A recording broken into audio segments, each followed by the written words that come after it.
good morning. Welcome back to Morning Coffee. We're going to start out with the Diddy Trials today. So there's a lot. One is that the TMZ just recently broke that the judge denied the mistrial. So if you all remember, the defense team made a motion for requesting a mistrial because of what they believe to be misinformation between Brianna Bongolo, one of Cassie's good friends and a stylist, about being hung over the balcony on a 17th story building. All that to say, the judge this morning, he told us he would rule on the motion this morning. This morning he ruled on the motion that he was denying the mistrial. So the trial will still continue. And honestly, I cannot blame him after listening to testimony from Jane Doe yesterday. So to catch you all up, Jane Doe is one of Diddy's exes. Jane is going by a pseudonym because they were promised, all of the victims, Diddy's victims were promised anonymity during the trial. So they're not allowed to disclose their information. And though people on the internet have been speculating about who they believe Jane to be, we're not going to do that here. Anyway, Jane continued her testimony yesterday. In her testimony, she said a lot of really crazy things that to me, broke my heart. So a few things. One is that she finally broke her silence about the violence that she endured with Diddy. Now, she described a time, I think they were at her home, where they got into an argument and she pushed his head into a countertop. He then began to tussle. They began tussling with each other, going blow for blow. She said it got so bad, she started running from him. She ran to different parts of the house and she was trying to get away from him, and he was kicking down doors in the home to get to her, guest room doors, laundry room doors, and she was running. She said she finally was able to escape out the house. She ran down a block and hid behind a wall for 2 hours. 2 hours hiding from Diddy. She said she got back to her house and he was still in the house. And when she got back into the house, he continued. He continued to try to attack her. Again, she was hiding from him. He was kicking down doors. She said that eventually, when it finally stopped, she went to get in the shower and she was looking at her face where she had welts and bruises and blood. And she said he came in the bathroom, he slapped her 3 times and told her to put some ice on it. This man is insane. He is literally a devil. He is the devil. So after she alleged that, she said a lot of things. She talked about how she continued to tell Diddy that she didn't want to participate in what she calls hotel nights, but we know this as freakoffs. She said she continued to say to him she didn't want to participate. They showed a lot of text messages where they showed her saying that she didn't want to continue to participate, but she loved him. She continued to talk about how she felt violated in the text messages. She continued to talk about how their relationship, this was supposed to be a one-time thing where they experimented in their relationship and that their relationship had become one big freak-off. That essentially their relationship turned into what was supposed to be one night of fun, turned into an entire freak-off relationship and never went back to normal. She said she continued to tell him that she didn't want to be involved. And he was kind of vague in the text messages, which is really important. But she essentially had a bunch of messages where she was like, I feel violated. And then she was just like, I don't want to do this, but we continue to do this. I just want to spend time with you. I love you. And Diddy would then, gaslight her or tell her to get over it and then try to force her or coerce her into continue and to participate. Or he would tell her that they were going on trips and she would think that they were romantic trips, and then he would bring somebody or randomly tell her that they were doing freak-offs, and she said she felt violated and that she just wanted to be with him and she loved him. And she said this many a times in the text messages, to which she either changed the subject or gaslit him. Now, what's important to note is that they also shared that in the text messages, there were moments where she was agreeing to these freak-offs and saying that there were specific escorts that she liked that she wanted them to invite. So, and again, the defense team is going to try to use this against her because she's saying she didn't want to participate, but then in the same breath, she's saying that there were certain escorts that she wanted, to be around or that she missed them. Now, her rationale behind it, so what she's saying is that most times when this was happening, that Diddy had her drugged up, that he had her on liquid ecstasy, pill ecstasy, like she was so under the influence that she wasn't in her right mind, and that he consistently would give her drugs so that she would keep participating, but that she kept telling him that she didn't want to do it, and that the drugs would make her, that she already alleged that she would use the drugs to get in the mood, but that the drugs would help to get her to a space where she would agree to participate, and that's why they're seeing what they're seeing. Now, what's important is that the defense team is going to try to use that against her and saying that she said she wanted to get away and she didn't want to participate, but she continued to do it. But she essentially, you could tell that she was so in love with him, and even by the text messages that they show. So I don't know how the jury's going to see that, but the defense team is absolutely going to try to paint it out as she was a willing participant and that she was in no way coerced. Because remember, their goal is for this to be a case of sex trafficking. Not whether or not he was a bad person and he violated her, which is true, and we know that, but the jury has to see it as coercion, or some sort of force or fraud in participating in sex trafficking. So there's that. Now, something interesting a few other things that are really interesting that she testified to is that when the Cassie lawsuit came out in 2023, she said that she read it and she immediately reached out to Diddy. And this is important to show that she didn't want to continue to participate.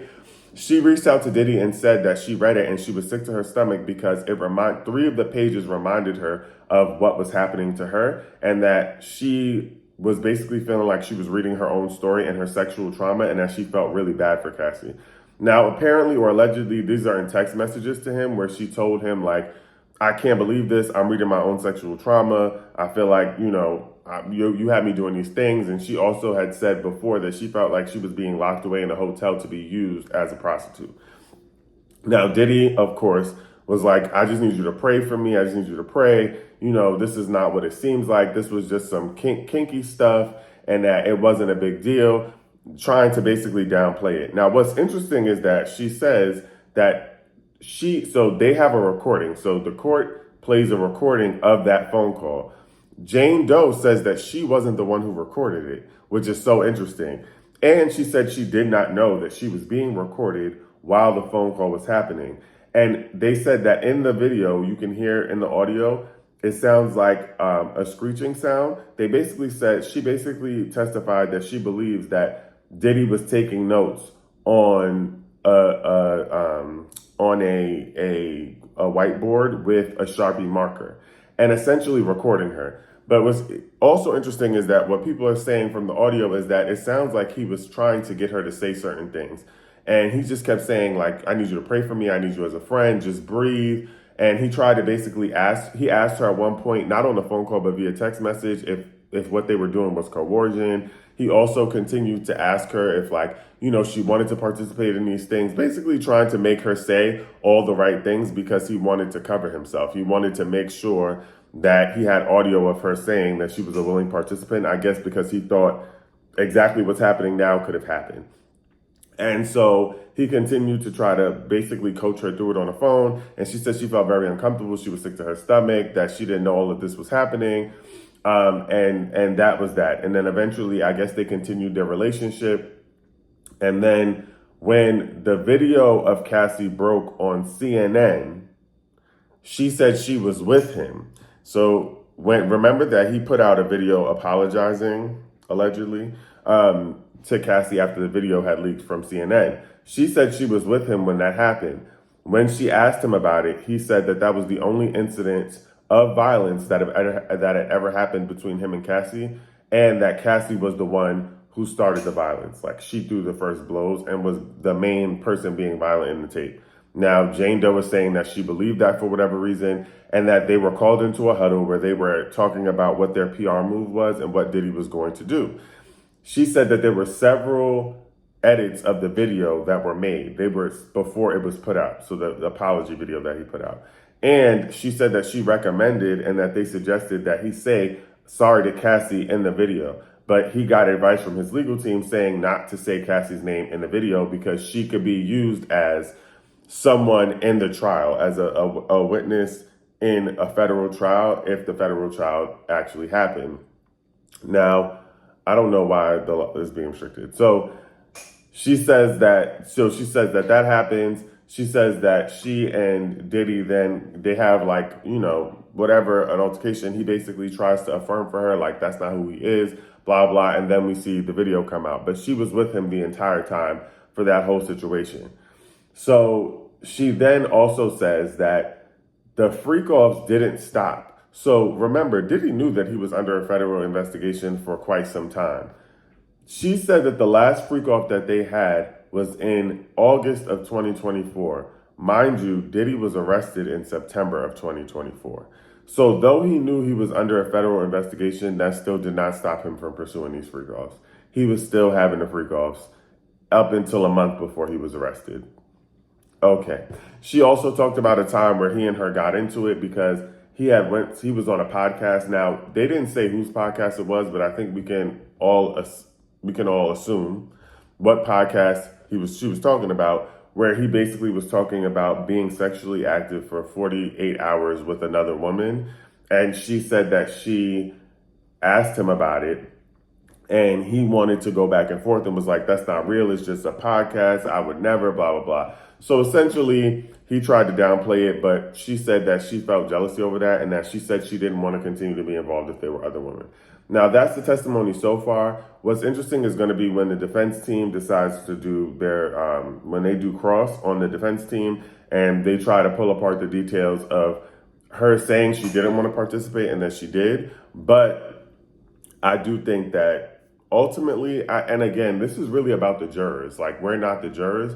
And so though I know how we think, I know how I think, I know what I believe to be true, the jurors have to ultimately believe these details. They have to believe what happened and they have to find him guilty of it based on the the guidelines that they had been given. So no mistrial, that continues. Let's quickly talk about the BET Awards. I'm gonna keep it quick. I'm gonna keep the thing brief because it was really long. So if you were on the live last night, you probably saw this. One is that A-Marie should never sing again live. Please. Somebody tell A-Marie to pack it up. Pack it up. Let's put it away. She should never sing live again because the fact that you ruined your own hit single, please, you did it on Tiny Desk. It was horrible. What made you get on national TV and do that live?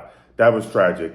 I feel like they put all the people who really couldn't sing at the start of the BET Awards, and that really stressed me out because they had A-Marie, no shade, I love Ashanti. They had Ashanti. Like, it was just all the people who just, can't really, but like got some hits.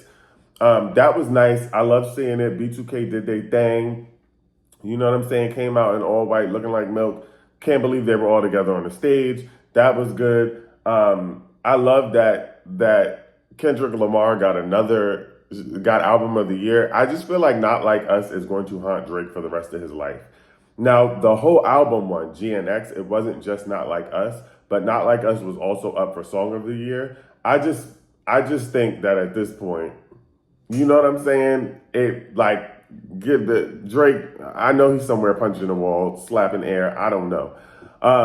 So Ashanti, no. Ashanti has some hits. She can't sing. And then let's see what else happened. Okay, I didn't get to see Kirk Franklin's performance. I'm going to watch that today. I had to go to sleep. It was too much going on, entirely too much. Tyler Perry came out. Everybody last night on the live was saying that it looked like he had on a unisex suit. I don't know what was happening with that suit, but then Busta Rhymes came out with a similar suit. I don't know what the bell-bottom suit was giving. It was a lot going on. It was really stressing me out. Doechii did her big one after she got her award. She really got up there and said, I got this award, but I would be remiss not to talk about what's going on right outside these doors. And to me, that just shows how much Gen Z is really like going to be the catalyst for change in our country, because all those people, those grown adults, there was billions of dollars in that room, and nobody at all stood up and said anything about what was going on outside of those four walls. And they're literally seated in LA while the chaos and catastrophicness is happening. And this goes to show you what generations before her have been doing for years. It's like people don't want to address the political climate because they feel like they can't be an artist and political at the same time. So that was like a door opener and a game changer that she did. She mentioned what she mentioned. That was a big deal. So yeah, but overall, I would say the BET Awards was like a 7 out of 10. You know what I'm saying? Kevin Hart was funny. It gave, you know what I'm saying? It gave, but it was good. So that's it on the BET Awards. Now, the last thing that we're going to talk about, speaking of which, is what's happening in Los Angeles with immigrant folks and with President Trump. I want to say a few things. One is that I said this in a video I made yesterday, but I think it's really important for us as Black people. So there's two things can be true at once. I am with Black folks for saying that we want to sit this out and that we are sitting out this presidential administration because we did not vote for him largely. Like it's very clear that we did not vote for him. And I think that Black folks have been at the front line of a lot of these movements. Now, what I will also say is that I think it's important for us not to be misinformed or to say things that are dangerous or harmful to other marginalized groups. So while the Latino community at a significant rate voted for Trump, we also know that the people who are being targeted in LA are not the folks who voted, because the folks who are being targeted in LA are not citizens. So they were not eligible to vote.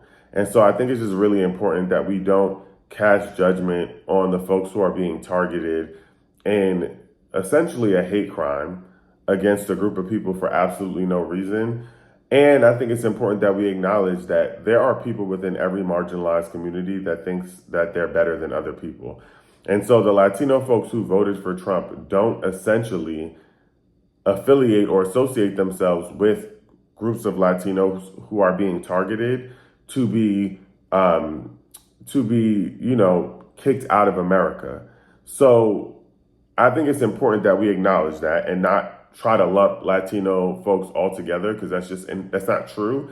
And also we know that the Latino folks who are white facing or think they're better than, they don't feel bad for what's happening to folks in LA.